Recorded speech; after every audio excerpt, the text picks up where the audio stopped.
Good evening and welcome to Mountain Bears. I'm Aeson, and of course with tonight is the cubby with the mostest, Techy Joe. How are you, darling? I'm doing well, just getting coffee. Yay! Delivery service is amazing. 5 stars, 5 stars. Perfect timing, perfect timing. Mm-hmm. Got to love it. But yeah. So, I don't know. It's been a great week.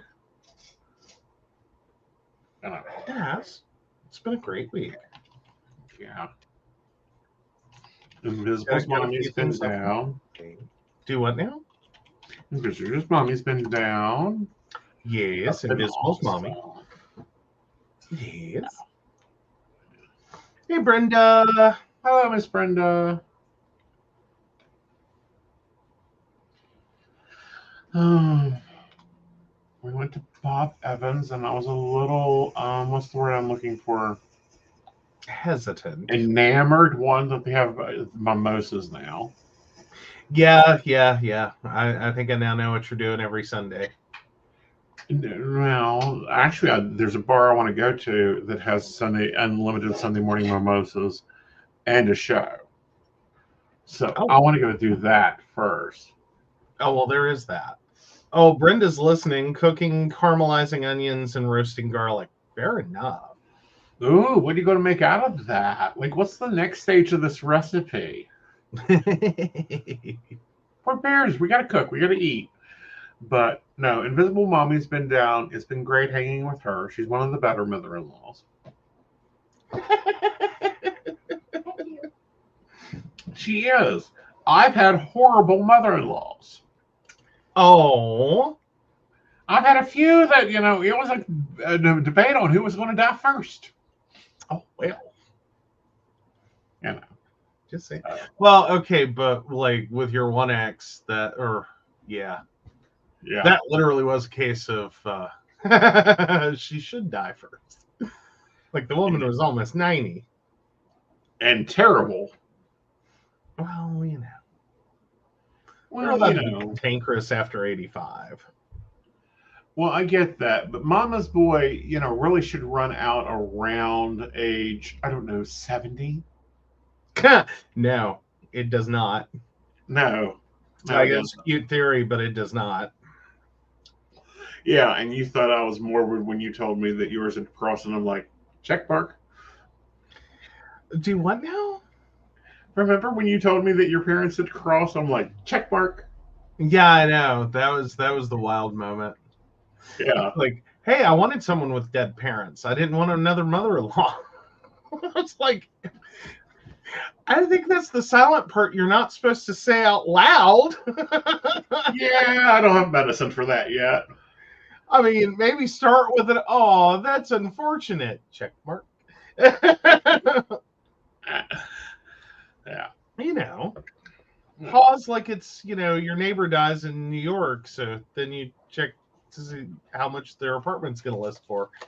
Not only that, but the size, if it's bigger. Exactly. Please.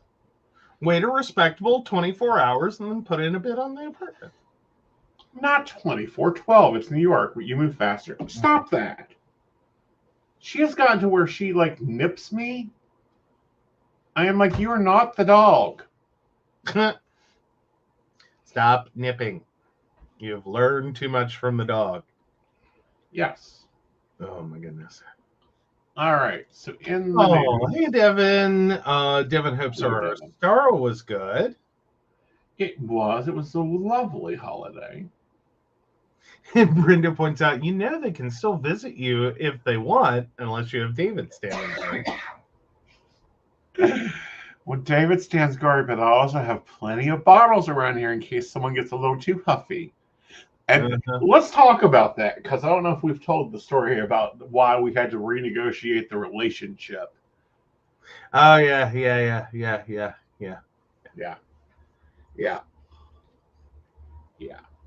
His father decided to interfere from the Well, grave. yeah. So my father recorded some conversations onto a cassette player. And after he had passed, I had, in my infinite wisdom, taken the digital recorder, hooked it up to a cassette player, copied everything on the tape, knowing that once it didn't have speech, it would just skip the file or not create a file. So I could quickly review and see, okay, like, was dad getting threatened? Was like, what's going on? No, it was nothing nefarious. But anyway, flash forward, dad, I did that. That was the last time I ever touched that old digital recorder, because this was like 2010. And so I put it in a drawer and it just kind of sat. Then we get together. And you were talking about needing a digital recorder. And I was like, yeah, well, here you go. I have one. So he puts batteries in it and realizes it's full of files and starts listening to them, and then gets a total wrong impression because apparently my father and I sound enough alike. On the phone? Me involved in the conversation. And what he heard was not like, taken from that perspective of thinking it was me saying it, sounded really bad. Mm-hmm. So all of this, we ended up breaking up. I don't know this part of it.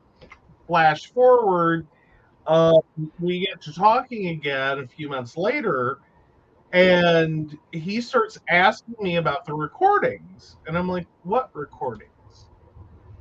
And he's like, you know exactly what recordings, the ones on the digital recorder. And I'm like, how the hell did I ever record on the digital? Like, I bought the digital recorder meaning to do a thing, and then I didn't really get to do what I meant to do with it. So that's why it was just sitting in a drawer. And I'm like, what did I use the stupid thing for? When was the last time I used it? And all of a sudden it hits me. And I'm like, from the grave, my father has managed to interfere in a relationship. Yep. So yeah, it was. I laughed hysterically. He didn't get it. Wasn't getting I'm it. mad about it because I'm laughing hysterically about it because I think it's hilarious. Right. And he's like, "What? It's not funny. What are you laughing at?" That's when I explained. From the grave, my father has managed to interfere. He's like, "What do you mean?" I said, "That wasn't me."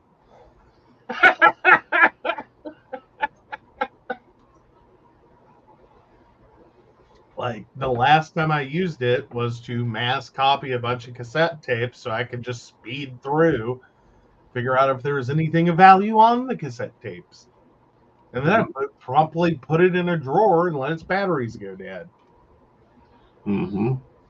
Still. So, I've got to trim that list down to a little bit more than.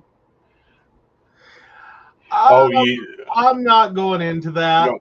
This is one of those. Yeah, we like our let's put it this way: we like our streams. We don't want them deleted. Well, it wasn't anything that out there. It was just inappropriate. Right. They were inappropriate conversations.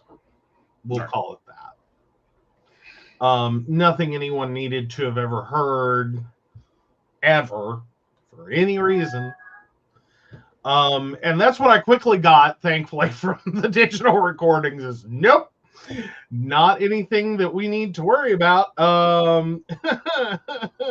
Speed through, like take a shower and chunk the digital recorder into a drawer. Yeah. Next time, Totally erase forgetting it. what I last did with the digital recorder. Yeah. And it was like, oh, fuck. Like he starts telling, because he started telling me what was on it, and it all of a sudden hit me, and I was like, oh my God. Yeah, that's not good. Yeah. Yeah, no, got it. Yeah, no, that's not me. Mm-hmm. But that's just that was then. This is now. We've moved on. Oh yeah, total misunderstanding, but hilarity Hmm? that my father managed to break us up, Right. and had been dead for what, 6 years, 7 years at that point. I don't know. Well, 2010 to what, 2016, 17, somewhere in there. 17. Yeah. So yeah, he'd been dead for like 7 years. Right. Like Jesus. All right. So, which world leader do you want to talk about first? Oh. Well, that narrows it down. It's certainly not the first article you sent me. Well, let's start soft. Okay. All right. So Pope Francis skips Good Friday procession to protect health, Vatican says. The 87-year-old skipped the event at the last minute, raising concerns about his health ahead of the busy Easter weekend. So Pope Francis did not take part in the Good Friday Way of the Cross procession at the Colosseum in Rome to, quote, conserve his health ahead of Easter, the Vatican has said. So the Pope, 87, was expected to preside over the event, but it was announced before it started that he was following the procession from his home at the Vatican. The procession reenacts Christ's passion and crucifixion, and the Pope composed the meditations that are read aloud at each station. To conserve his health in view of the vigil tomorrow and Mass on Easter Sunday, Pope Francis will follow the Via Crucis at the Colosseum this evening from the Casa Santa Marta, a statement from the Vatican press office said. The Pope had appeared in good form earlier in the day for a Good Friday liturgy in St. Peter's Basilica. He missed last year's procession due to extremely cold weather in Rome. The Pope, who had part of one lung removed as a young man, has been battling what he and the Vatican have described as a case of the flu, bronchitis, or a cold for the duration of the winter. For the last few weeks, he has occasionally asked an aide to read aloud his speeches and skipped his Palm Sunday homily, raising concerns about his health, as well as his respiratory problems. Pope Francis had a chunk of his large intestine removed in 2021 and was hospitalized twice last year, including once to remove intestinal scar tissue from previous surgeries to address diverticulitis or bulges in his intestinal wall. The decision to not attend the Good Friday procession appeared to be very last minute. Pope Francis's chair was in place on the platform where he was to preside over the rite. But 5 minutes before the official start of the procession, the Vatican press office announced on Telegram he would not be taking part, and the chair was quickly taken away. On Saturday, he is due to preside over a lengthy evening Easter vigil in St. Peter's, one of the most solemn events in the liturgical calendar. He is also due to preside over Easter Sunday Mass and deliver his Urbi et Orbi to the city and the world speech rounding up global crises and threats to humanity. Yeah, I don't like this. Well, but he's 87. I mean, come on. I get that, but this is like the headliner of the year. This is like their main event. It is, but it's also a lot for an 87-year-old. Well, there's other popes that have done it that were older. Okay. He should have 80s Wheaties. But this causes me great pause because will we see another pope? Well, there is that. I mean, popes don't live forever. No. But I think this may be a move more so meant to keep him from overdoing it. Right. And then very quickly needing a new pope. Right. So, like, I think he's doing that step down kind of like, okay, we can't do that much anymore. Right. Like, we're just going to back off a little bit and we're going to keep holding. Well, and I hope it is because I really don't want another pope. Mm-hmm. I mean, Benedict was bad. Sorry, I didn't like him. He had more banking problems than, someone else we don't talk about on the show. Well, there's always that. So I'm hoping this one holds out at least a few more years. Because that would have been a lot. Because we went through John Paul, Benedict, and now Francis. And I'm thinking there was one more. I thought so too.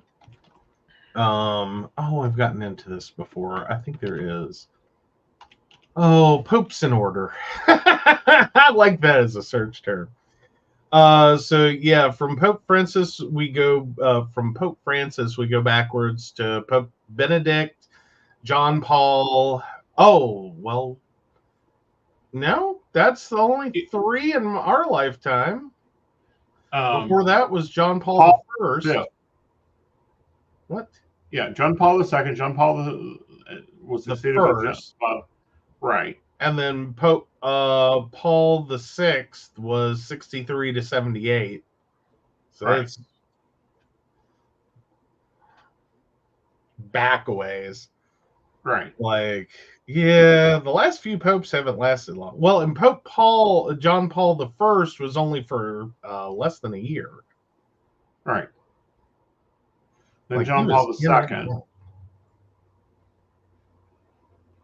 Yeah, from 26 August 78 until his death 33 days later. Right. The 33-day pope. Right. That was John Paul I. The Vatican had to be like, oh, for fuck's sake. You know what I mean? Like, because it's a very, like, there's a number of people that get selected and it's like shortlisted. Right. And then they work their way down, and then they finally get to Pope John Paul I and, like, do all the things, and then he dies 33 days later. Right. Like, and then they go through it all again and get John Paul. And I like it that they went from John Paul I to John Paul II. Yeah. I think sometimes they just do that. Right. Just for fun. Right. And you just relax with it and let it be. So, I wish him good spirits. I hope he has a success. I mean, this is like me, being sick on Halloween. I think that would be terrible. So, that's fair. Yeah. Well, but on Halloween, how much do you have to do? Depending on how much you allow me. Well, but that's what I'm saying is compared to the Pope, like, for you, we basically prop you in a chair at a table and you're good to go for the night. That's you on Halloween, pretty much. Yeah, again, depending on how much you allow me to do. I mean, 4 or 5 events, maybe 6 or 7. No. And then, a few circles here, a circle at sunrise, none of the stuff that you allow me to do. So, no, because it's insane. That's what I'm saying. And this is a man in his late 80s. Like, no. Right. No, that's like, I'm sorry. He's hitting an age at which, slowing down makes perfect sense to me. Right. Like, he cannot do all this forever. Well, Now, is it potentially a first step towards the realization that, yes, we're probably headed towards another pope? Again, he's 87. What did you think? no, I like the ones that live into their 90s. He's almost there. I know. He is knocking on his 90s. Yeah, we'll get him there. Like, by average male life expectancy, he's already made it. Like, yeah, he's supposed to be 13. divine, so tell me how he's already made it. He's plus 13 years over average male life expectancy. Yeah. He must still have more work to do. Although I will say he looks so bored in that photo. He is so tired of their shit. You know what I mean? Like, oh, not this again. Like, I know this play. I've seen this play. Do we have to do this play? Can we do another one? Yeah, is it my nap time yet? Yeah. Like, that's what that look screams. Can I take my nap now? Yeah. Like, do I actually have to watch and pretend to be interested, or can I just take a nap? Right. Like, yeah. Because he's 87 years old. He became a priest in his late 20s. Mm-hmm. I'm quite sure he has been to many catechisms by now, and it's like, oh God, someone hurry up and get the wood. Like, if you hit the hammer harder, it'll go in deeper. But yeah. I mean, so I don't know. Bring back we could just put him in a Pope mobile. Like, I'm sure we can drone them. Well, yeah. I'm sure we can make a Pope drone now. Right. Like, just put him in the little car and just run him around like a Hot Wheels. Exactly. I think that would be cute. Get him a hoverboard. Like, that would be awesome to see him do the hover Pope. Mm-hmm. Make a hover Pope. Hey, they accuse me of riding a broomstick. They can ride one. Well, yeah, that's fair. I don't know who it was. It was one of our baristas that posted this meme and had a witch riding a. That was a Roomba. Yeah, a Roomba. Yeah. Give him a Roomba. No, you don't put a Pope on a Roomba. Yeah. That seems weird. Uh-huh. Devin goes like, "Wee! I'm a Harry Potter Pope." Oh, would the Catholics not just have a meltdown? Oh, I think they would. Like, you're going to combine the Catholic Church and Harry Potter. Like, I say this with love, take several seats. Like, in terms of the Catholic Church reaction is, take several seats. Uh-huh. All right. So on to His Royal Highness King Charles. He did deliver an Easter message. The robes would cover it. Uh-huh. Look, the Pope is levitating. Oh God! And next up for Pope is what is his name? The stupid magician that does all like the street magic. Yeah. We'll put up David Copperfield for Pope. That's fine as long as they don't try to elect me.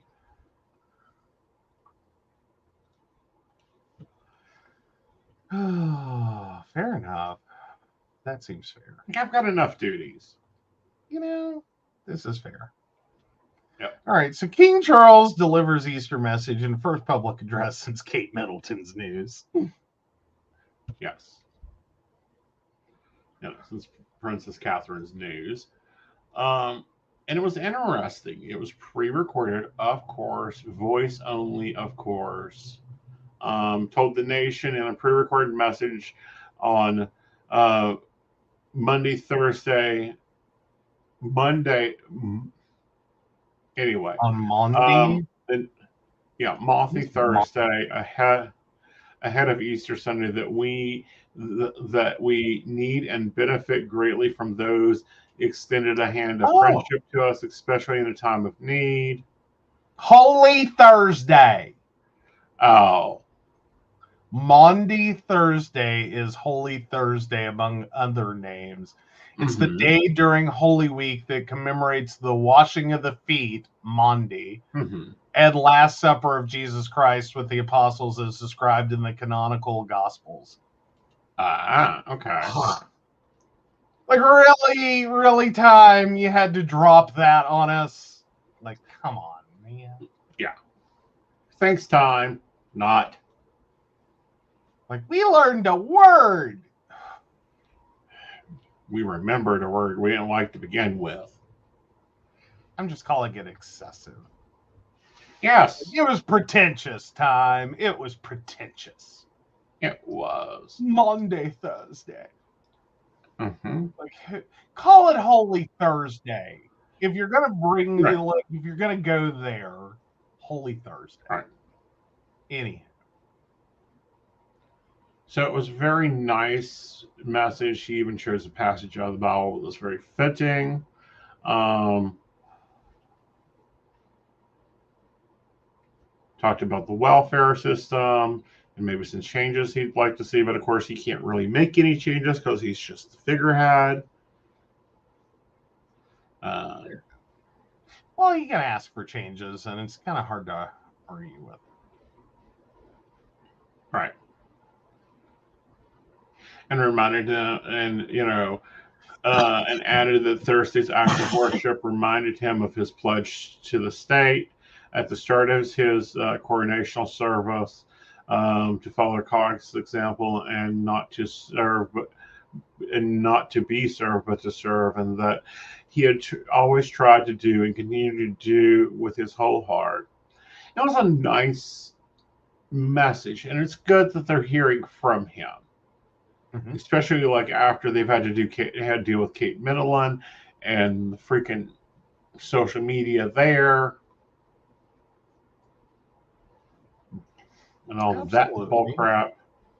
Well, and then he is expected to attend the Buckingham Palace has announced he's expected to attend the traditional Royals Easter church service at St. George's Chapel at Windsor Castle on Sunday. So it looks like he's just avoiding major public events. He's avoiding events that he has to deal with 200 people. Yeah. Which is fair. Like, you're undergoing cancer treatment. Like, I think we can all follow that bouncing ball. Right. Like, no. Right. Yeah, he's not going to go and dance the bonfires or anything like that, which is understandable. But I do find it refreshing that they have been very upfront with both the royals that are sick. It wasn't expected. They've been really upfront with Charles. They have not been all that upfront with Kate. Well, like, it took a while to finally get that one out. But now once that it's out, like, they've been very upfront about it. Right. Well, in the original address about Kate, it was like, we're not making another announcement. Don't ask us about her. Leave us alone. Let us figure this out. Yeah. And then it turned into, like, she was dead and they were covering it up. And, like, it was a whole conspiracy theory. And it's like, really? Yeah, or she was in Monte Cristo with the children that were in school. Yeah. Like, that sounds like a basic journalism fail. Yeah. Like, you can't figure that part out. Yeah. Like, really? That was a struggle bus for you? They're like 10, 8, and 5. How hard is it to figure out? Yeah. Where are the children? Oh, they're in school. Okay, so whatever's going on, she hasn't left with them. Right. Like, again, pretty simple deductive reasoning there. You would think, but, some of the American broadcasters aren't that smart. Like the quality of news coverage we've gotten lately has been crap. Have y'all noticed that? Yeah. Yeah.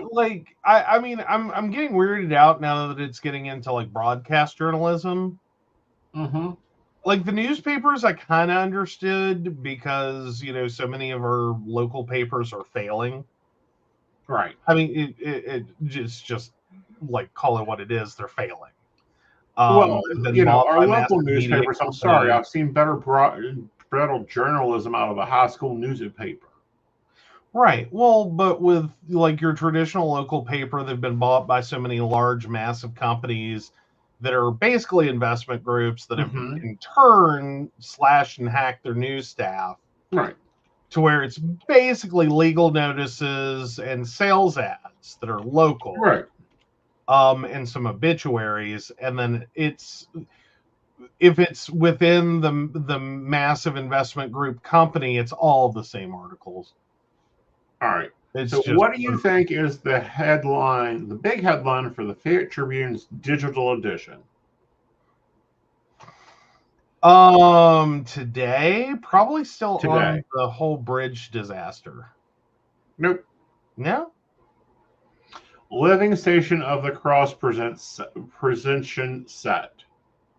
The Catholic youth group of St. Peter and Paul's Catholic Church will present the Living Stations of the Cross in Charlotte on Good Friday at March 29th at 2 p.m. at St. Peter and Paul's Catholic Cathedral on Orler Avenue. Well, hooray for that. Must have been a slow Right. news week. I mean, again, not that I wish for death, mayhem, and destruction every day, but you got to admit, to be front page news. Yeah, but here's the thing. How many days has the bridge been blown up? That happened Tuesday? Yeah. Not a word. Not Yeah. a word. And probably won't be. Right. I mean, again, like this whole concept of local news, it's if it doesn't get picked up on the national circuit, it's not going to be picked up at all.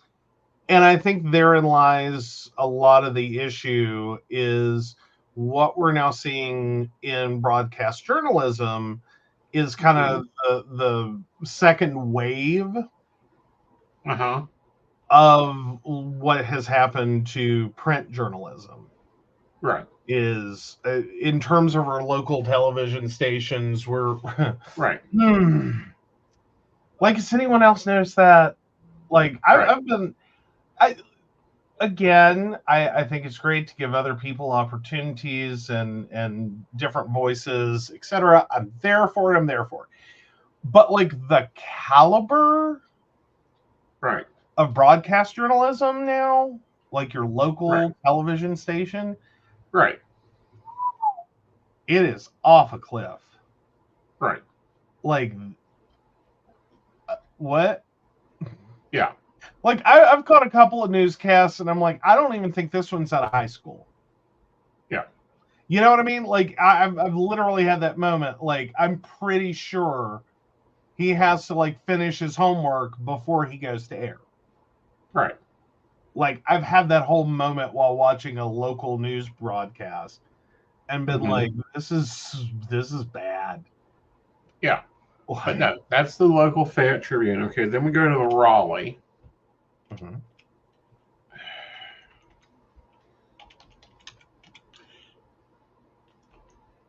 The lady that mistook and cared for the gray pom-pom. What?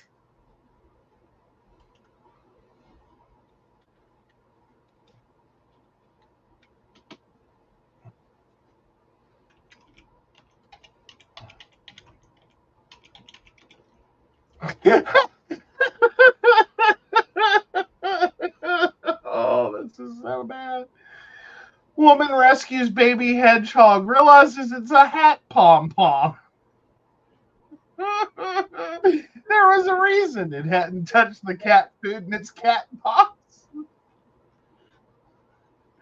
The people who called animal control on a tree beast that turned out to be a croissant finally have some competition for the strangest case of animal-related mistaken identity award. Last week, as the BBC reports, a woman arrived at the Lower Mosswood Nature Reserve and Wildlife Hospital in Cheshire, England, with what appeared to be a baby hedgehog in poor health. She'd found it on the side of the road the day before and didn't handle it at all, resident veterinarian Janet Coates said, told The Independent. She scooped it in a box with some cat food and left it alone in a warm, dark place. She did everything so well. She barely peeked at it because she didn't want to stress it out. But after a whole night with no signs of life from the hoglet, the woman determined that something must be very wrong, and she was right about that. Coates realized what the issue was as soon as she opened the box. I went back out and explained, "I'm sorry, it's just a bauble," she said. The gray spiky pom-pom had evidently fallen off someone's hat.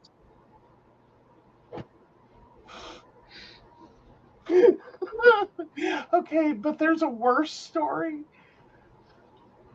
The tree beast is a croissant. Miss Bacon identity.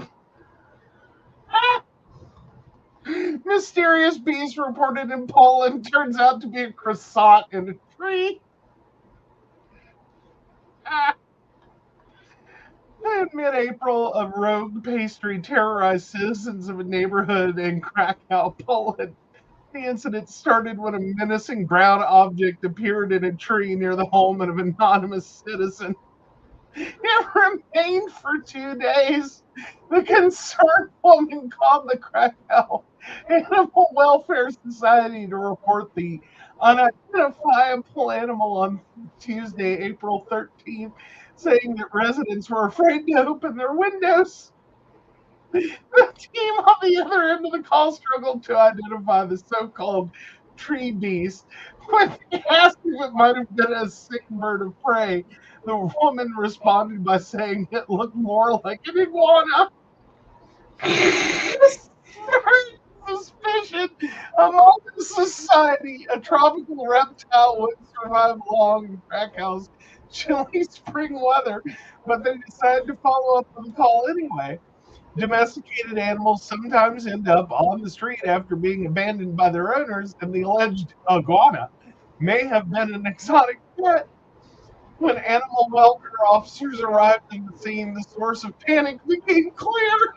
It didn't take long for them to discover that the invader wasn't an iguana or an animal, for that matter. Locals had confused a croissant stuck in a tree for a mysterious animal on the loose. Okay. Oh, croissants and pom-poms, people. Croissants and pom-poms. Yeah, but it does show a very interesting view of concern for animals. I appreciate your concern for the animals. Can we first figure out if it's an animal? Yes. Is it one animal or two? Maybe get someone else's opinion. And then my question is the eye doctor not are you not receiving your eye doctor's phone calls? Maybe you shouldn't screen your calls if you can't read the screen. Exactly.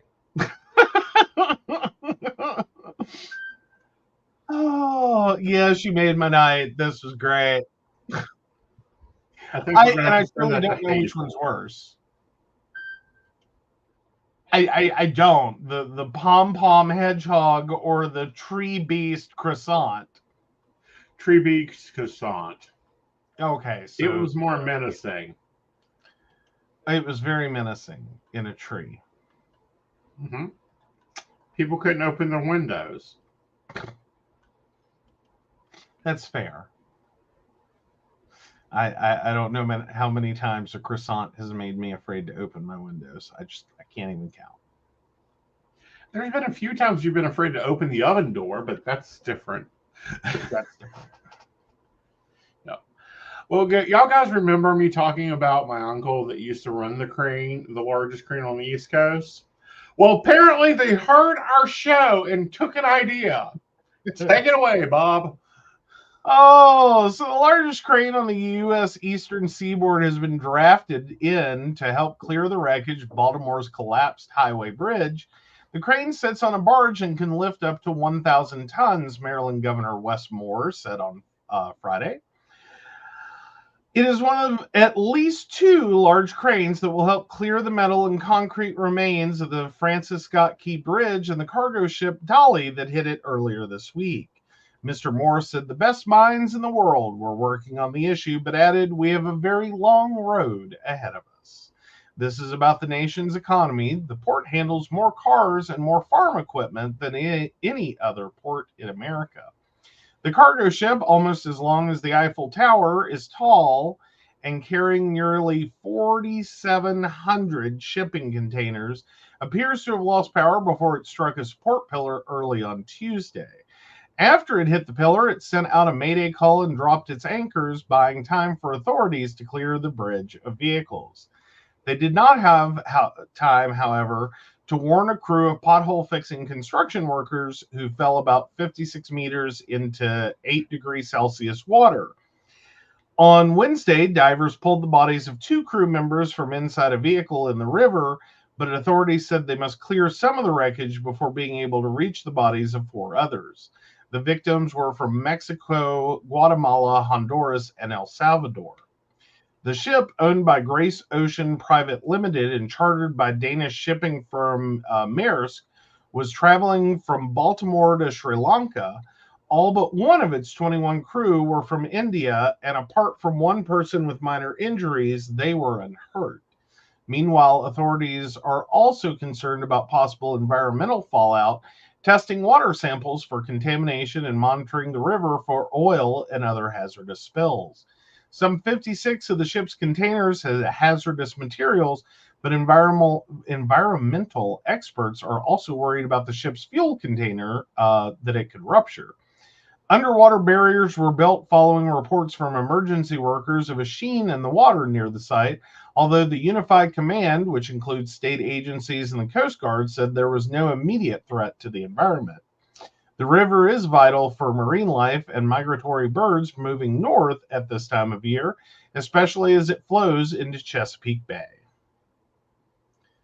Might want to hold off till summer gets going on your Maryland crab. Well, not only that, but you might want to hold off on going on vacation to Virginia Beach. At least right now. Just like if you have immediate plans to vacation, right, you might want to hold off on those. Like reroute. But yeah, it'll be okay if you don't go there 1 year. Nobody will think anything different of you, which I've never got. Okay. We're in West Virginia. Right. Why does it seem like, and we were bringing this, I brought this up to you yesterday. Okay. Well, no, Monday. You're like, gosh, there's a lot of traffic on the road. And I'm like, yeah, everyone's got to head to Myrtle Beach. Right. No, which, I mean, I had forgotten it was Easter. Like, I wasn't really thinking about spring break and Easter weekend. Like, I was thinking Easter weekend, wasn't thinking about spring break. And then you pointed out, yeah, everyone's leaving for Myrtle Beach. And it's like, oh, yeah, spring break. Yeah. Got it now. Wasn't thinking. Kind of forgot that. Yeah. Like, yeah. But I just found it weird that in West Virginia, we all had out for spring break. Pretty much, yep. No, we do get some people who travel in. Right. But yeah, which in totality makes traffic very heavy. But there is a mass exodus, and there is like a few people that are starting to come in. Right. But, I just figure, I've never understood this. Can you explain this why we all must go to Myrtle Beach? Nope. I mean, there's the single tank of gas theory, Okay. is that your most popular tourist destinations for any local group are going to end up being within 1 tank of gas. Then we all should be going to Columbus. Well, but does that offer the same opportunities? Like, when you look at it, mostly we end up vacationing at Myrtle Beach and Gatlinburg. Right. Like, I don't know, Columbus just doesn't do it for us. Well, there's Kings Islands up there. There's, what is it? It's Kenny Rogers' Scenic Point. There's a lovely area up there. But why even spend the whole tank of gas when you can just stay here? No. There's a lot here in West Virginia. Yeah. No, for a lot of people, it's just the opportunity to get out and not see the people they normally see. But they all go down there. You know, that should be part of the theory, but yeah, it doesn't seem to work out. Like, I think they managed to get far enough away from each other. It doesn't feel like you went to Myrtle Beach to see your neighbors. Okay. Oh, yeah. Brenda points out it's called the Redneck Riviera for a reason. Yeah. If someone needs to remember what the Riviera actually looks like, it ain't Myrtle Beach. Hey, you know, that'd be useful. Mm-hmm. But yeah. Yeah. Yeah, I never quite got the love affair with Myrtle Beach either.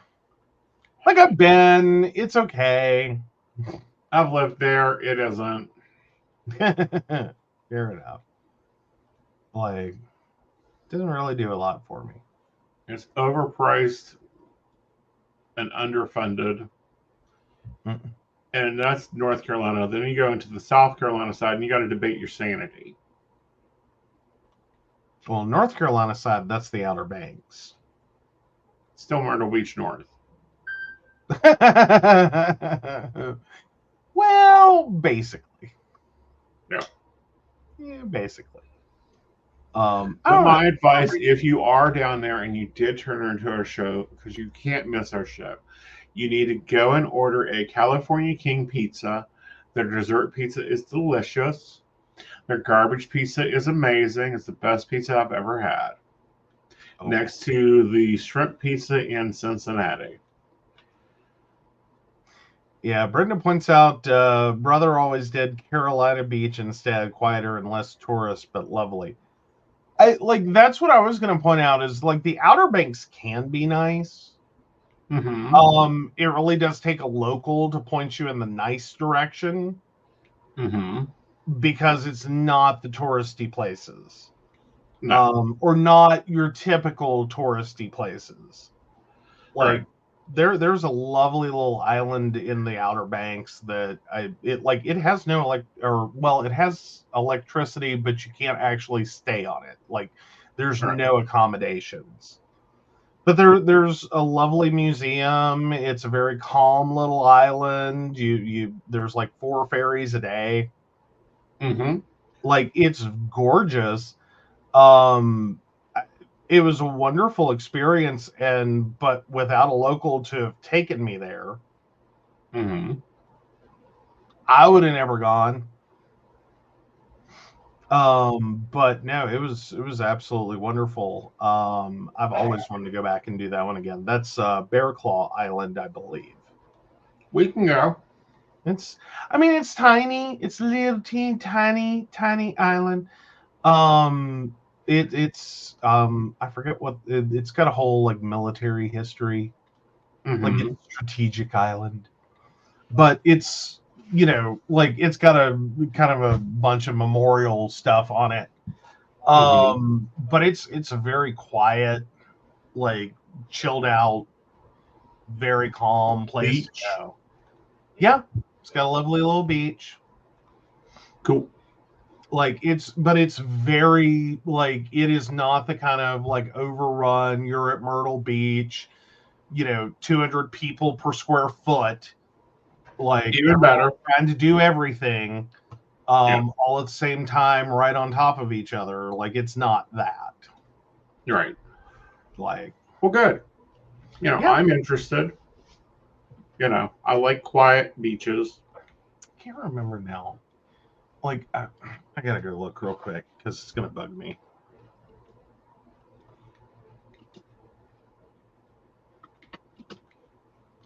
Like, I forget what the whole.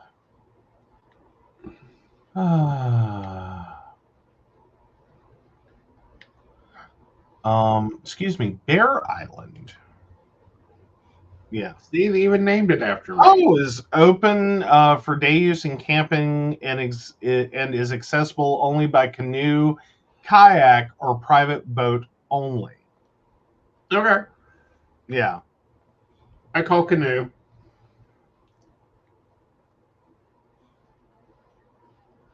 Like, we can take a canoe out.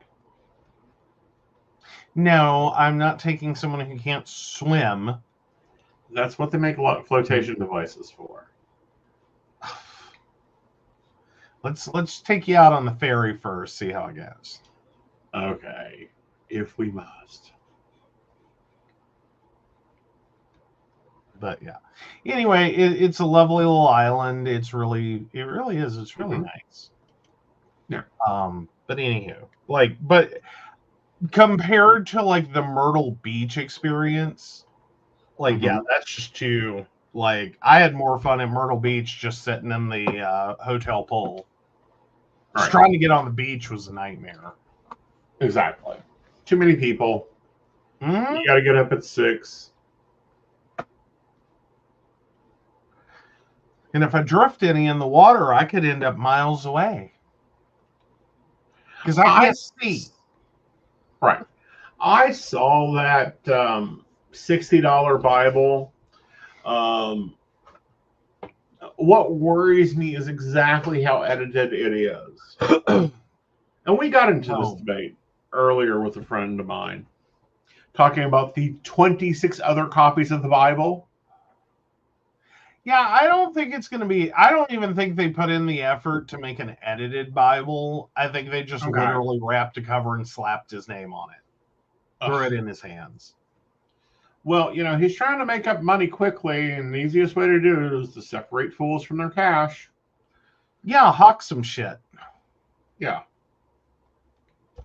And this is kind of his whole side hustle career in addition to property. His whole side hustle career, Trump education, Trump steaks, Trump business courses, Trump ties. Which who would want one of those ties? They look awful. Yeah, no. We knew they were going to look awful. For Myrtle Beach, try one of the campgrounds right on the beach. Loved it. You weren't confined to a room. Oh, nice. Okay, Devin says it's hilarious and frightening at the same time. I love that. Brenda says, I love that so much better than a hotel room. No, I could potentially follow that. Because the hotels at Myrtle are weird. They are, of course. I don't know if the one that I preferred is still open. It is. We'd stay there. It was nice. I've only been to Myrtle I think 4 times. 3 times. 4 times. Sorry, I had to recount. Because there was a day trip and I didn't actually stay overnight. But yeah. Yeah. I don't know. I haven't loved it. Yeah. All right. Well, guys, it's our favorite time. And by the way, we're starting to do this on the on Spotify. If you guys are listening to the Spotify episode, go to the show description. You get to vote in this too. Oh, nice. Yeah, we're going to start doing that next week. If we get follow-ups, I'll let you know if they ruled you an asshole or not. So it's time for Are You an Asshole? What are you serving us today? All right. Am I the asshole for telling my sperm donor's parents that I have no interest in doing a good thing for them or their family? My sperm donor, or biofather if you must, walked out on my mom when she was told she was pregnant with me. Apparently, a kid was not on his wish list of things for his life, and he didn't want to be trapped at 26 with a baby. His family didn't care to stick around either. My mom did reach out a few times when I was young and was rebuffed each time. I grew up where we were not family, and I did not know these people at all. Now I'm 21, and recently I was contacted by sperm donor's parents who wanted to let me know sperm donor had died. He was married, had two very, very tiny kids who are now orphaned. Apparently, his wife died a few months before he did. His parents were now raising the children and wanted me to attend the funeral and meet the kids. I told them neither offer interested me and to not reach out to me again. They didn't listen, and they told me they had a lot of contact information for me thanks to their private investigator, so I was going to listen. They told me I had a chance to do a good thing for them because we are family, but also for two young kids who in a few years' time will need someone else to raise them because their health isn't the best. They claimed I was their grandchildren's older sister, and that was the best chance they had to have a loving family. I asked them why they believed I would want to know any of them when he was never a father to me. And they had refused to know me despite apparently wanting to know all their other grandkids because they mentioned their other grandchildren in one of the messages they sent. They started to say some BS about how I should love the kids for being half me. I blocked them on the spot and thought it would stop. But they emailed. I ignored the email. But then they called me, and it was a call that came in while I was waiting for a call. So I answered because I didn't have the number of the person who was meant to call. And they started in on the whole family thing again and how I should be thankful to have siblings now. And again brought up how it would be a good thing for them and their family, which is when I responded that I have no interest, zero, in doing a good thing for them or their family. I ended the call and blocked the number. I got a letter saying I was turning into them and it bothered me. I don't want to be like them, but I can't say the kids of the man who abandoned me interest me either. But then I think about what I said to his parents, and I know that might be like what they told my mom about us. So, am I the asshole? Nope, not your family. I think that was a very low blow, and you're not the asshole. They had ample opportunity to get to know you. They had multiple opportunities there. Now that it conveniences them. Well, actually, inconveniences them. No, well, yeah, the children are inconveniencing them. But now that it is convenient for them to know you so they can offload their grandchildren, now they're interested. Right. And they're taking quite a heavy-handed approach at guilt tripping. Right. Like, Synopsis, asshole, you're not responsible for your father, his life choices, or any of that. I'm sorry your father did not want to get to know you. It sounds like you're a reasonable human being. And that would have been a good thing. But unfortunately, that isn't what happened. And you don't have to write in and, make this a Mary Poppins sing-along. Well, not only that, but what I find distressing here is they're trying to emotionally manipulate and just now find time for their child, for their grandchild, when it's convenient and necessary for them. Yeah. Which means that it's not actually out of any kind of regret, remorse, love, whatever. It's simply dump the children on them. Right. Like, why not any of their other grandkids? Right. Why not any of their other children? Like, don't Right. these kids have aunts and uncles? Yeah. You know what I mean? Like, why would you pick the 21-year-old Right. other than you are totally being disrespectful of them and going, we'll, manipulate them into taking our burden? Right. Which, I mean, is a horrible thing to say about someone's grandparents, but read it a different way. Yeah. Read it a different way. Honestly. Right. All right. So the poll is up. Should you, should you so choose? You can choose. You are a dill pickle. Everyone is shitty here. No, you are not the asshole, or yes, you're the asshole for refusing to become insta-parent to children that isn't yours, but are your half siblings by your father that wanted nothing to do with you.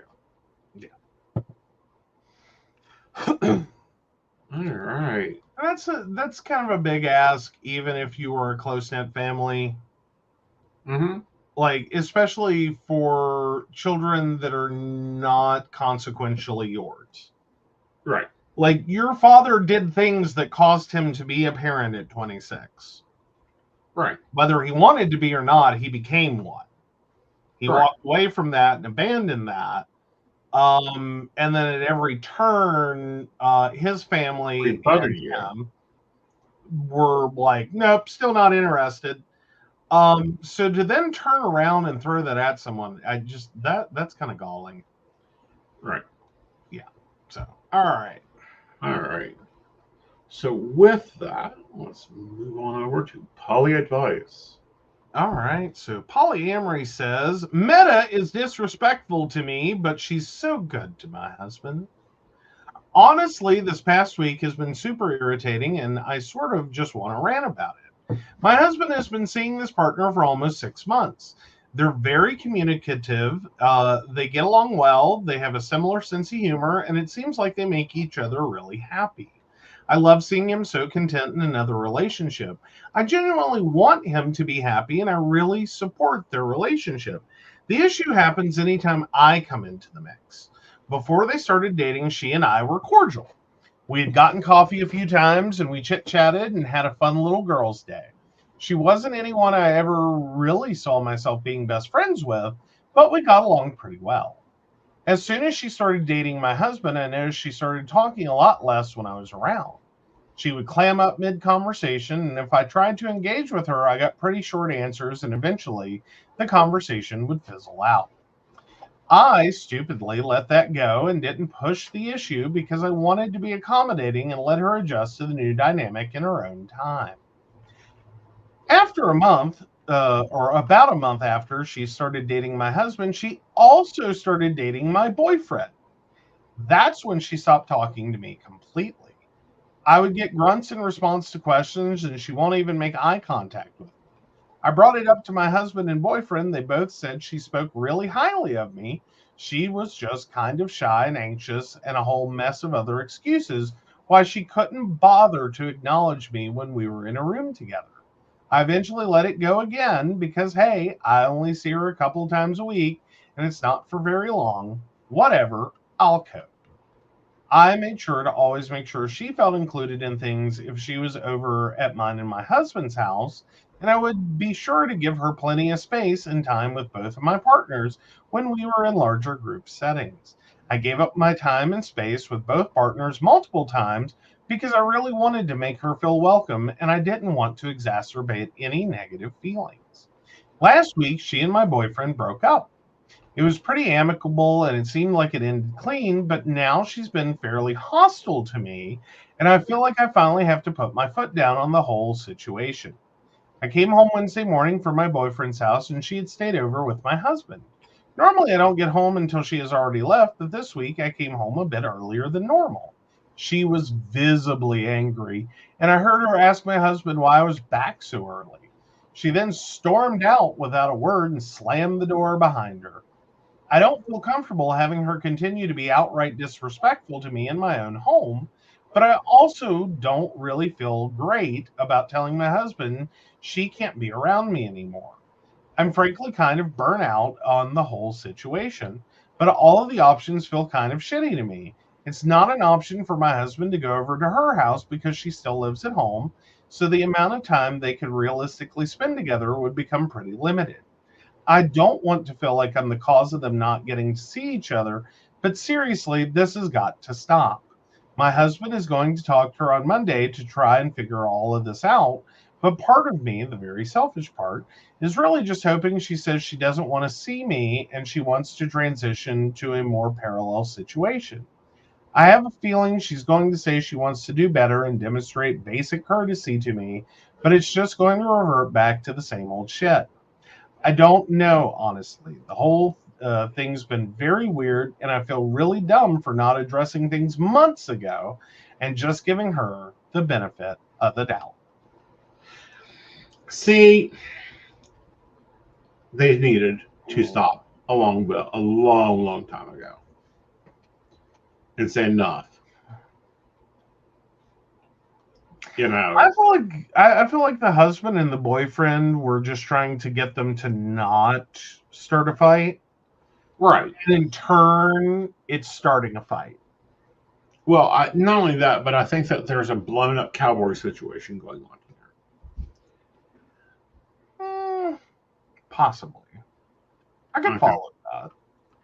Yeah, because she's upset anytime that this lady is around her partners. Mm-hmm. And it's like, not your department. If they have one, that's her house, lady. Get over it. You're in her grounds. And two, you're neutral in both territories. And now that you are broke up with one because apparently he wasn't going to go rushing off without her, then you need to get your act together. And I see this a lot of times. And I'm sorry, cowboying is a plague within the poly community. Not being able to be around each other metas, I think, is a red flag.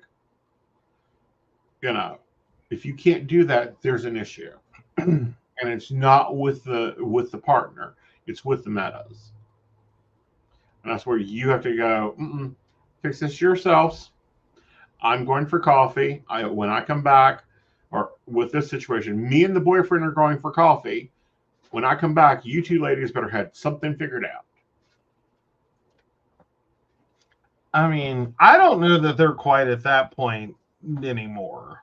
Like, I don't think the OP and the husband's girlfriend are going to be able to amicably work through this on their own. Right. Like, it's gone too far. Okay. I think they're at a point in which I think husband's going to have a conversation and figure out if this can work anymore. Right. And then it becomes a situation like, and much like the comments, I'm kind of like, you're really going to have to start advocating for yourself, OP. Right. Because it seems like you have a habit of dating people, and maybe OP themselves are kind of the mindset that, like, whatever. Like, as long as no one's at each other's throats, it's all good. All right. And that's not the case here. This has been a festering wound. Like, whatever happened, whatever she thinks happened, whatever she's feeling, this has now gotten to a point it's openly hostile. Right. Even if OP isn't hostile, it's still an openly hostile situation. Exactly. And that's where it becomes dangerous for all relationships. Yeah. So in their whatever, as long as they're not at each other's throats, everything's good, you've bred this. Yeah. Like, you let this occur. So I don't know if it's just the whole, like, you're dating my boyfriend and my ex from her point of view, the other woman's.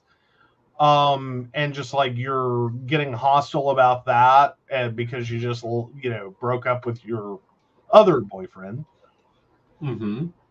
I don't know if that's it, or if this has just been like a miscommunication very early on that needed to be addressed to, like, right. Put it all right. Right.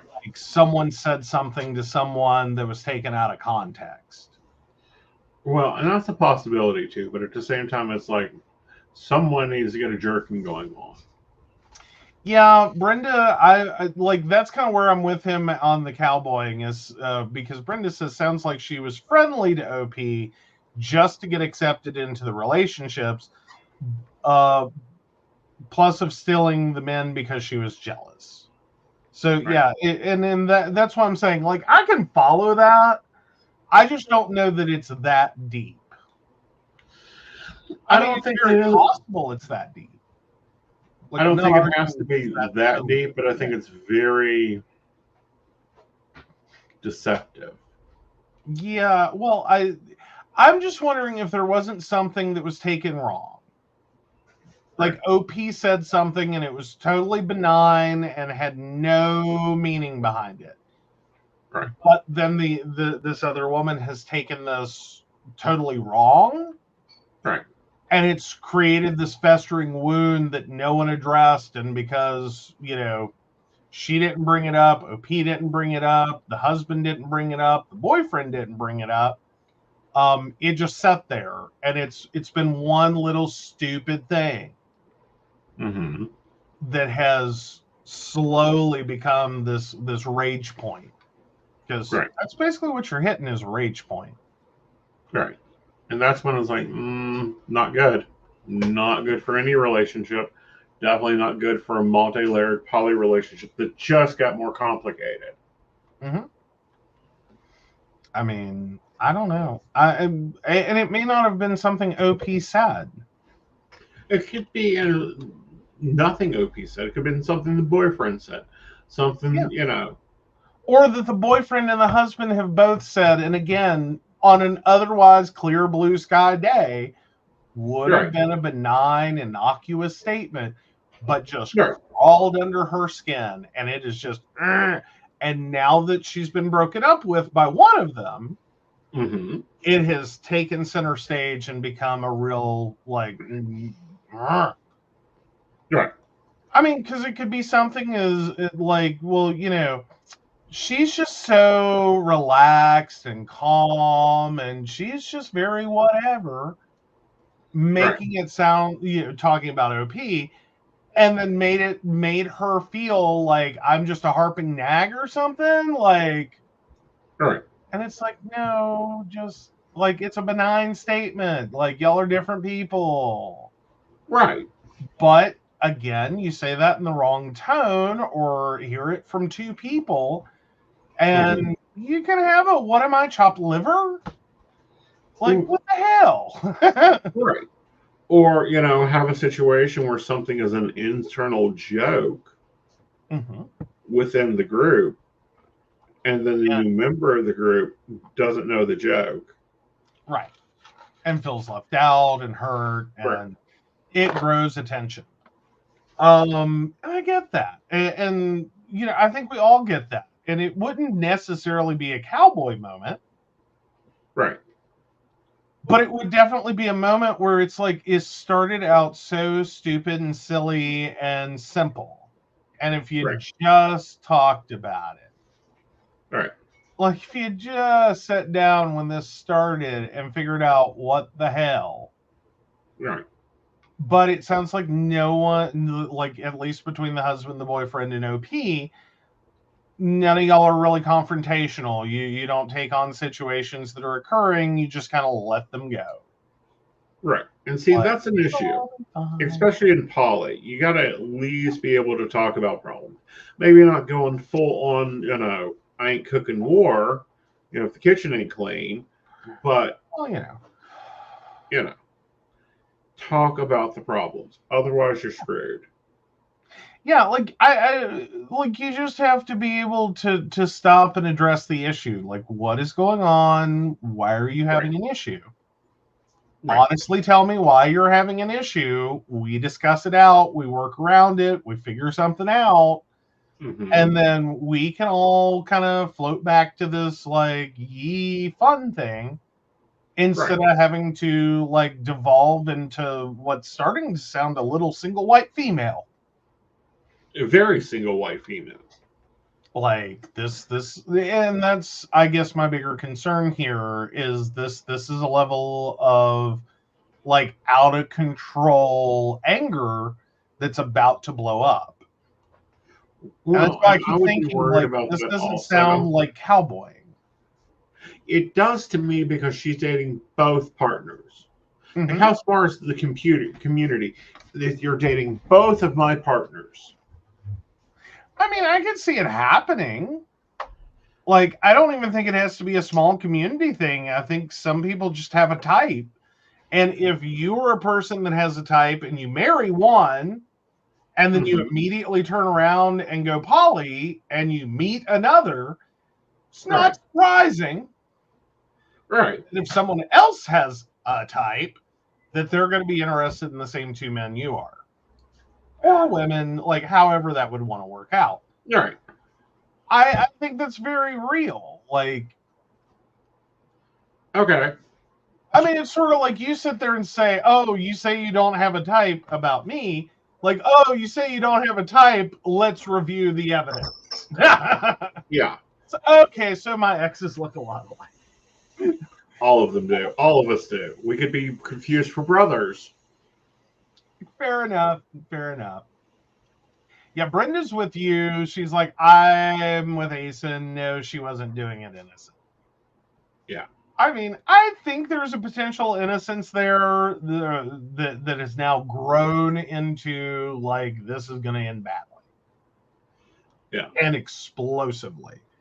I don't know this is a really recoverable situation. I think this is going to be everyone picks sides and goes to their corners. Well, and normally when everyone picks sides and goes to their corners, it blows up and it's done. Yeah, that's what I'm saying, is that's where this is headed. I don't think this ends well. I doubt it's really going to negatively affect OP. Like, I'm thinking she's probably going to walk away with the husband and the boyfriend. Right. And the other woman is going to walk away with nothing. A bag of stale bagels. You know, maybe a bag of stale bagels. Yeah. You know, from Panera, that is not a fast food restaurant. Yeah. All right. Well, we'll leave the poll up there and we'll talk about this story that we were watching. And I'm like, excuse me. Granted, they're not fast. Well, I mean, moderately. 20 minutes. It's still reasonably fast for food. Again, not fast food. Of course, McDonald's isn't fast anymore either. That 90 seconds has really gotten them in trouble here lately. Yeah, it's gone. But anyhow. Yeah. So California has done a law, which I actually agree with. The fast food workers get $20 an hour. Yep. They have upped the minimum wage for fast food workers. Except, right, in a very specific carve-out for restaurants that bake bread on premises, but do not, or that do allow you to purchase it as an individual product. Right. Which is Panera Bread. Like, how many restaurants could hit this anywhere? There's like 2. And one of them is not in California. It's like Panera Bread, Bruegger's Bagels, and like what? What else are you? Right. Like, there's so few businesses that are like, I mean, there's probably a couple more, but still. Right. It's very much, carving Panera out of a fast food restaurant niche. And saying, oh no, we're not fast food. We don't have to pay our workers $20 an hour. Yeah, we have to pay them 16. Pay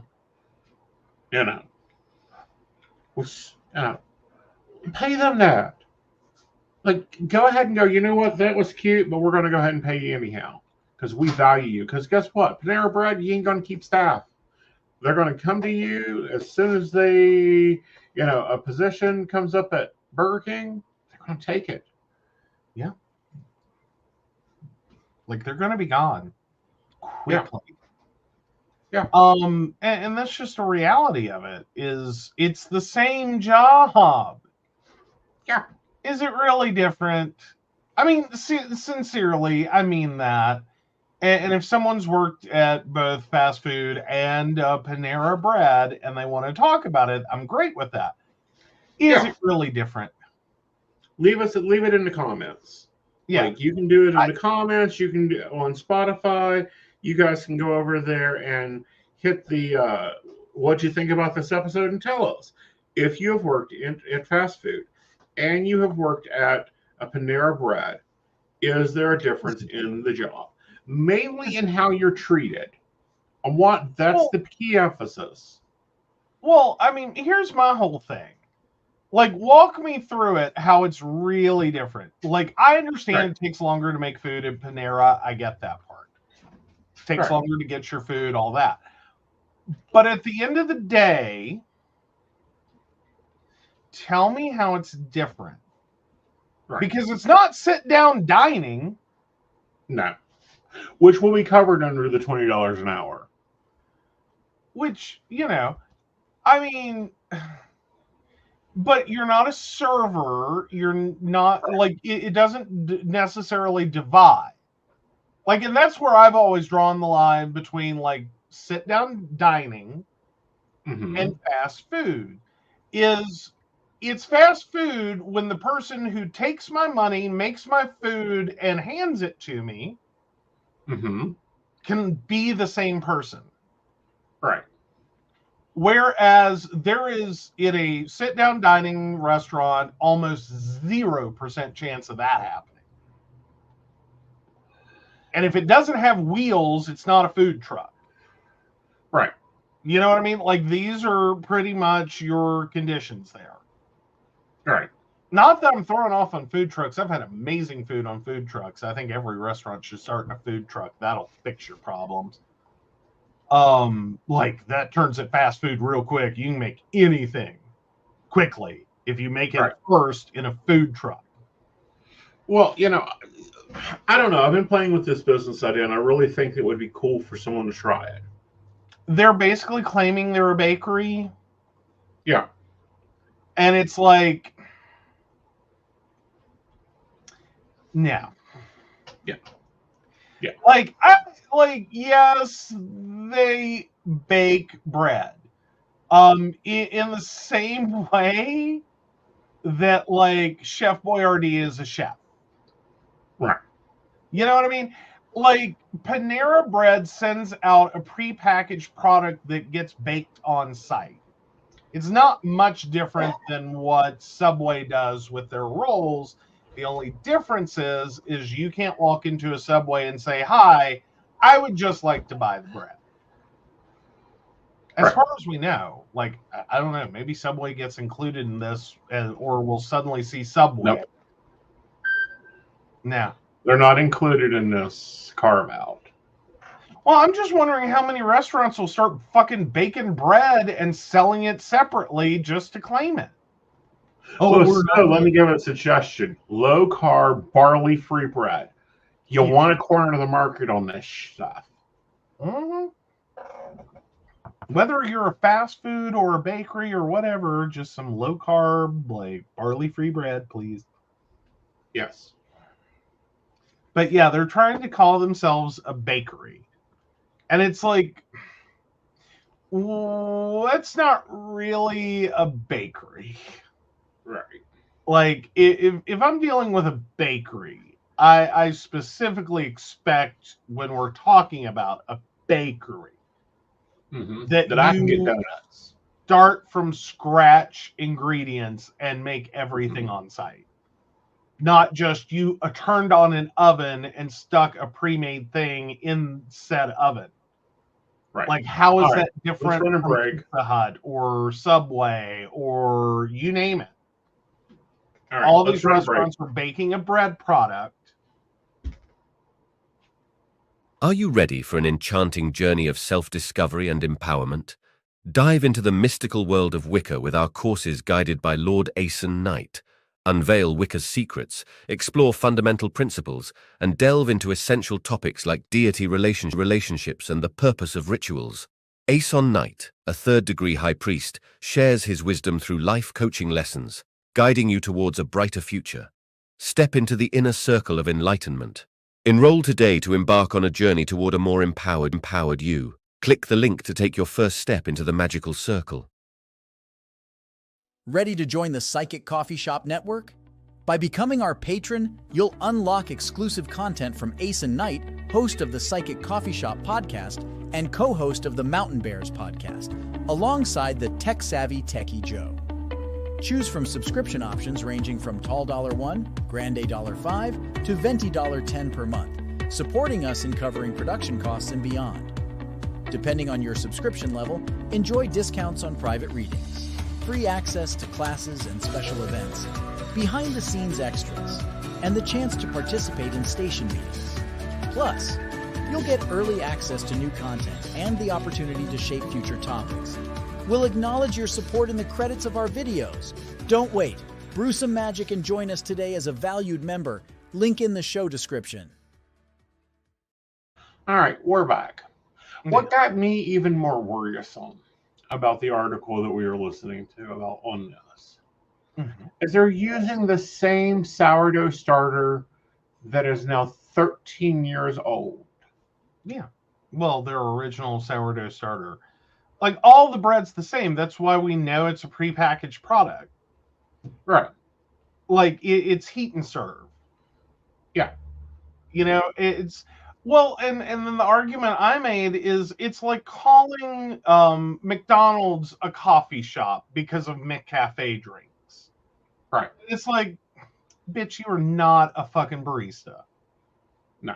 Like, you are not a barista. You made a pot of coffee. Okay? Like, you did not operate an espresso machine. Right. Like, no. No. You have no talent or transferable skills with being towards being a barista. You made coffee and added chocolate and whipped cream to it. This is not the same job. Starbucks and McDonald's, no one is confusing. Right. No, plus, you didn't research topics and send in topics you want us to talk about. So you are not a barista there either. Well, there you go. You know, there's that. But no, I mean, it just, it kills me. Uh-huh. Like, this is not a bakery. It's what you classified yourself as and said, oh, we're a bakery. We bake bread on site and we sell it individually. Which is true. You can walk into a Panera and buy fresh-made bagels. Fresh-made or fresh-baked bagels. Right. Prepared bagels. But it's fundamentally the same product. It comes from one location. Mm-hmm. It is shipped to them ready to go. Right. Like, you're not, they didn't make anything. Right. So you don't have, and fundamentally that starts to get into the skilled labor question. Mm-hmm. Which has been an ugly black eye for fast food service, is this whole unskilled labor concept. So it's ironic that now that we're trying to bump salary or bump wages up for quote unquote unskilled labor, we're now trying to come in and look at Panera claiming that they are skilled labor, because that's what a baker is. Like, I'm sorry, if you don't think your baker, like a normal baker, is skilled labor, you are mistaken, because that's a whole set of skills you have to learn. Like, Panera has a mass machined product. But then they're trying to turn around and claim it like, well, we're an exception because we're actually skilled. But then simultaneously saying, but we don't have to up our employees' wages. Right. What? Like, that don't make sense. Like, if if you were already paying your employees $20 an hour, I could almost see, or more than $20 an hour even, I could see the argument and be like, we're not fast food. But at that point, you would have no horse in the race. Why would you care? Right. We're already paying our employees 20, 21, 22, 25, whatever an hour. So why would we care? Right. And then it's like, what the hell? You know, and it's kind of like we got Starbucks coming in. Mm-hmm. I'm excited about having a local Starbucks. Yes. You know, but Starbucks is like, I think it was Seattle that tried to make them raise their wages, and they were like, you are aware most of our employees make more than that, plus benefits. Yeah. Why can't we get more companies like that? Yeah.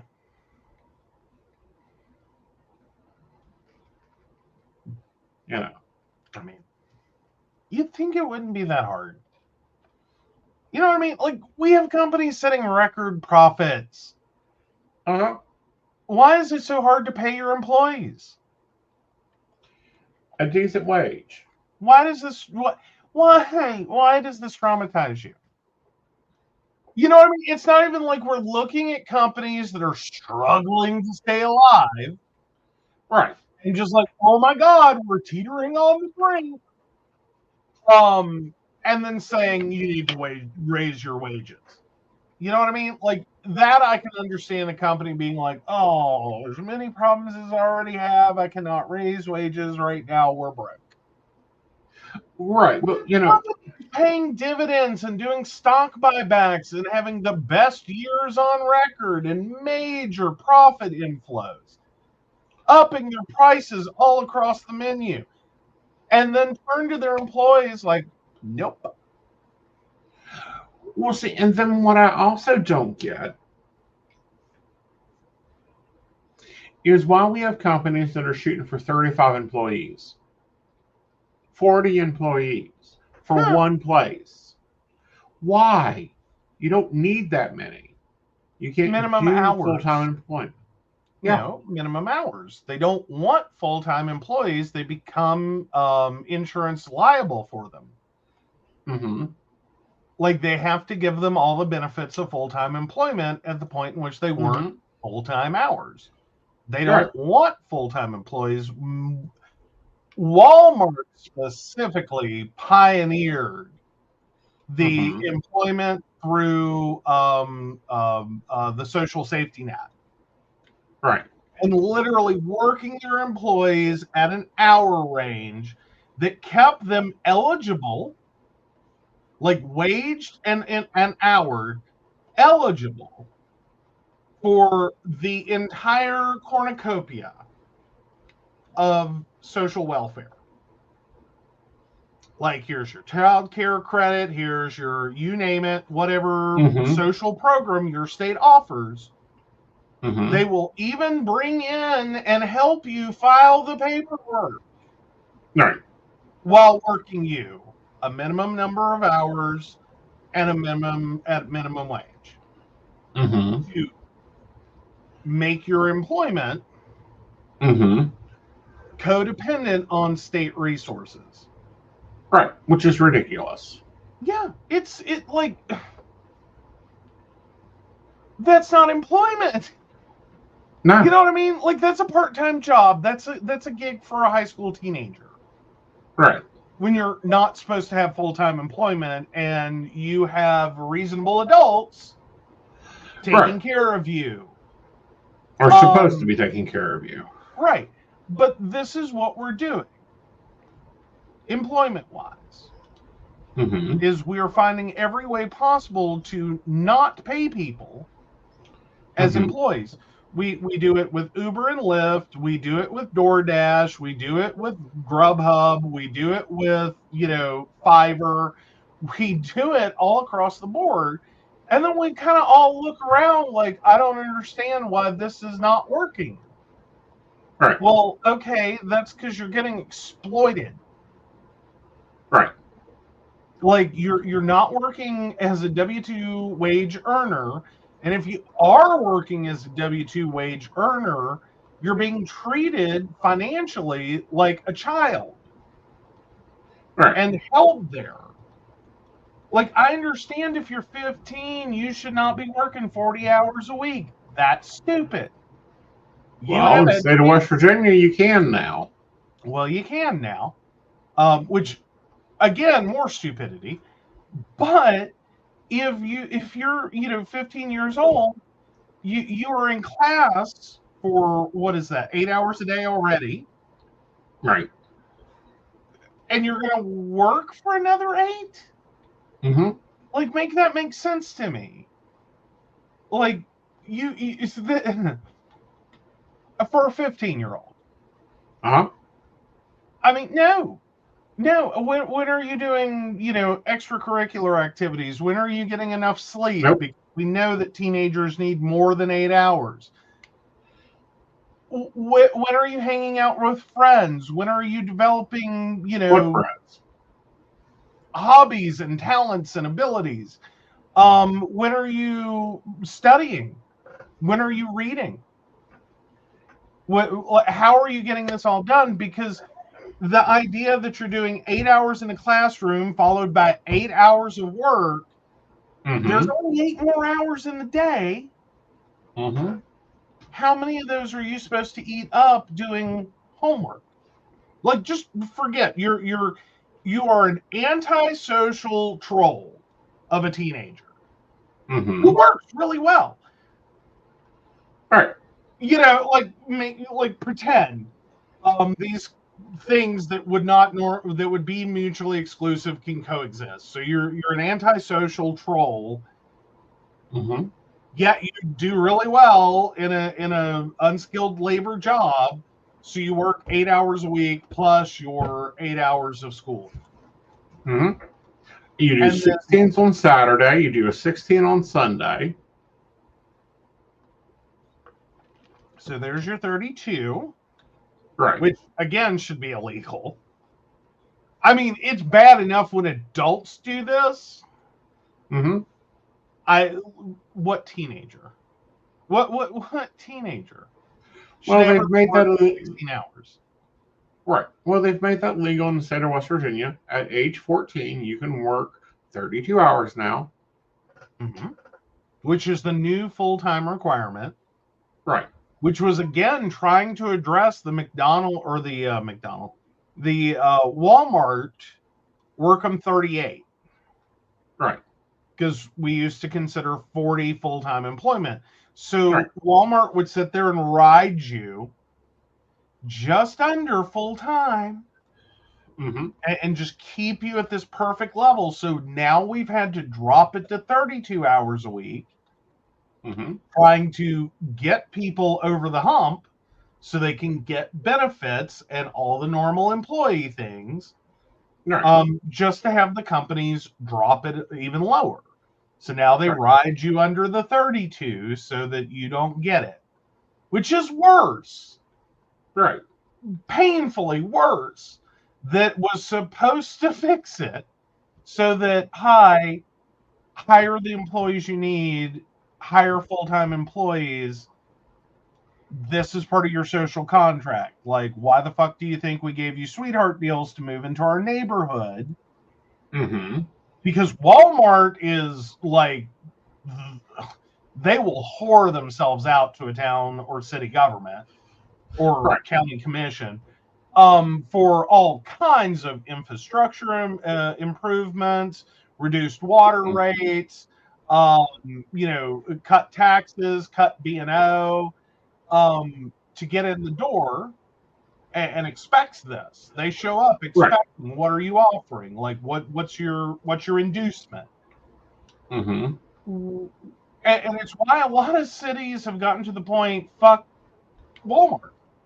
Right. We are not getting into this hostage negotiation, because what Walmart will do is you give them the inducement to come in, like, okay, we're not going to charge you B&O.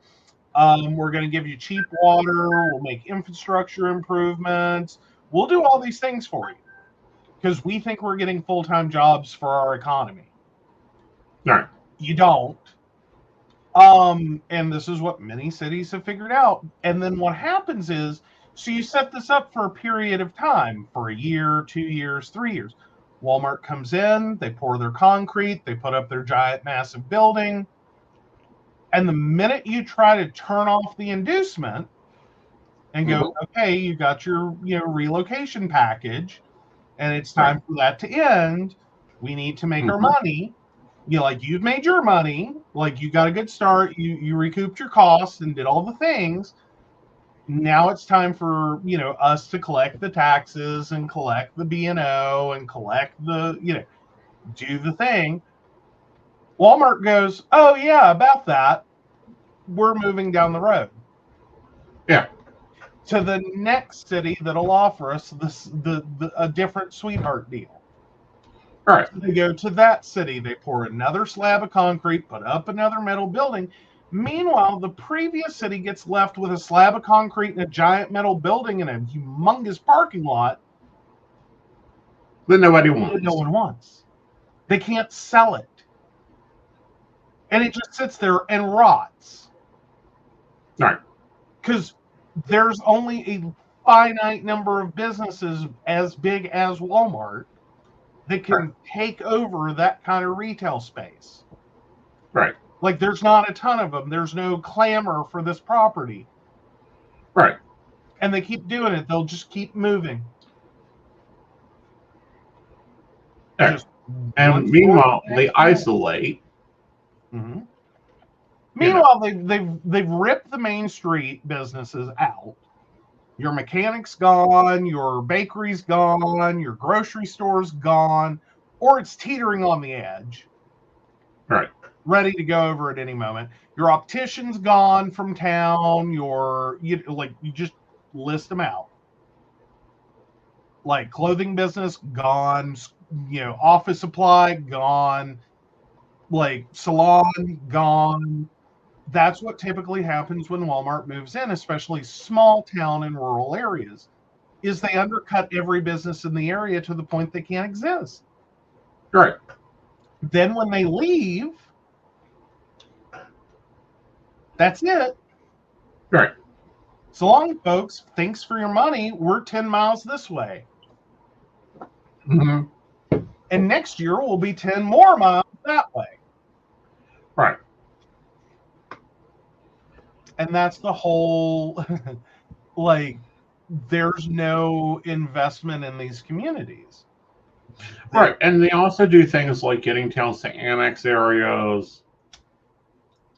Like the one where our Walmart is, that used to not be the town of Fayetteville. That was Fayette County. Mm-hmm. Well, now it's part of the town of Fayetteville. Yeah, now the line between Oak Hill and Fayetteville is like right on each other. Mm-hmm. Whereas before, it would have been Oak Hill, a brief pause, Fayetteville. Right. Mm-hmm. All right, guys, let's see if you voted him an asshole this week. And hopefully not for my hatred of Walmart. And the sad part is we're going to go to one after the show. Right, because we have no other choice. We have no choice. And the answer to that, our live audience has voted you not the asshole. Yay, I'm not the asshole. But there's a second Are You the Asshole vote occurring on your Spotify. So click down there in the link and interact. Don't forget to do the likey, the subscribey, all that so you get all our notifications. Absolutely. Yep. All right, guys. So this week's going to be a very busy week. And we've got Psychic Saturday between 1 and 7. You can still get your appointments in. And then at 8 o'clock, we're going to be doing the energy overview. Mm-hmm. Mm-hmm. We are. And then we'll be back for Psychic That Plans on Sunday at 8 p.m. Yep. And we'll be doing the monthly setup of the Psychic Planner. Yes. So full weekend. Yes. Great. I love it. So with that, guys, you have a magical evening, and I'll be seeing you later. Hey, let me thank our baristas. So, of course, we want to thank Beverly Walker, Mika G, Kathy, Mary Winfield, Brenda, Shannon C, Shannon D, Lady Gwendolyn, Charles Shaw, Tracy Van, Caitlin Bell, and Devin. If you'd like to learn more about us, the show, or how you too can become a Patreon sponsor and receive all the wonderful benefits our baristas receive, please visit us at pcspnetwork.com. Yes. You guys, bye. Bye.